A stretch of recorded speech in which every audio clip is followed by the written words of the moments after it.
నటసింహం నందమూరి బాలకృష్ణ గారు నటించిన Daaku Maharaj success meet జరిగింది. ఈ సక్సెస్ మీట్ లో తమన్ గారు గేమ్ చేంజర్ సినిమాను ఉద్దేశించి ఇండైరెక్ట్ గా మాట్లాడుతూ ఆ సినిమాను చంపేశారంటూ ఆవేదనాభరితమైన వ్యాఖ్యలు చేశారు.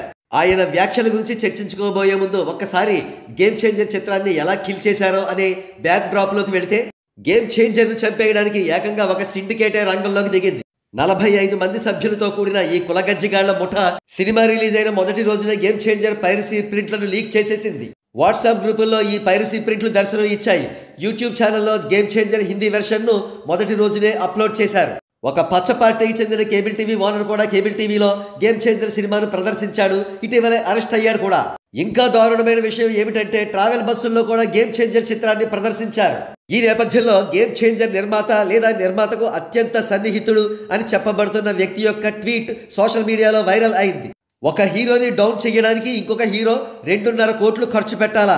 మాకు తెలిసిన కూడా ఏమీ చేయలేని పరిస్థితి. ఒక హీరోని డౌన్ చేయాలని ఇదంతా చేస్తే ఓన్లీ హీరోకే నష్టం ఉండదు కదా, 100 కుటుంబాలు పనిచేస్తాయి ఒక సినిమాకి. ఇంతకీ ఆ 2.5 కోట్లు ఖర్చు పెట్టిన హీరో ఎవరా అని ఆరా తీస్తే, రామ్ చరణ్ గారంటే అసూయతో రగిలిపోయే ఒక కులగజ్జ హీరో అని తెలుస్తోంది. అందుకే గేమ్ చేంజర్ టీం కంప్లైంట్ ఇచ్చిన 45 మంది పైరసీదారుల్లో అత్యధికులు ఒక కులానికి చెందిన ఆ హీరో ఫ్యాన్సే ఉండడం గమనార్హం.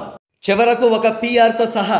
ఇక coming to the point, Thaman గారి వ్యాఖ్యల విషయానికి వస్తే, ఆయన మాట్లాడుతూ మన తెలుగు సినిమా ప్రపంచ స్థాయికి ఎదిగిపోయిందని, ఏ ఇండస్ట్రీకి వెళ్ళినా సరే వారు తెలుగులో సినిమాలు తీస్తామంటూ వారి యొక్క ఆసక్తిని కనబరుస్తున్నారని మాట్లాడుతూ, మన తెలుగు సినిమాను మనమే చంపేసుకుంటున్నాం, నెగటివ్ ట్రోల్స్ ద్వారా చంపేసుకుంటున్నాం అంటూ తమన్ గారు తీవ్రమైన ఆవేదన వెళ్ళగ్రక్కారు. తమన్ గారు జనరలైజ్ చేస్తూ ఈ విషయం గురించి మాట్లాడినప్పటికీ కూడా అందరూ కూడా ఆ సినిమా గేమ్ చేంజర్ చిత్రం గురించే అని, ఆ చిత్రంపై జరిగిన కుట్రల గురించే తమన్ గారు వ్యాఖ్యానించి ఉంటారని అనుకుంటున్నారు.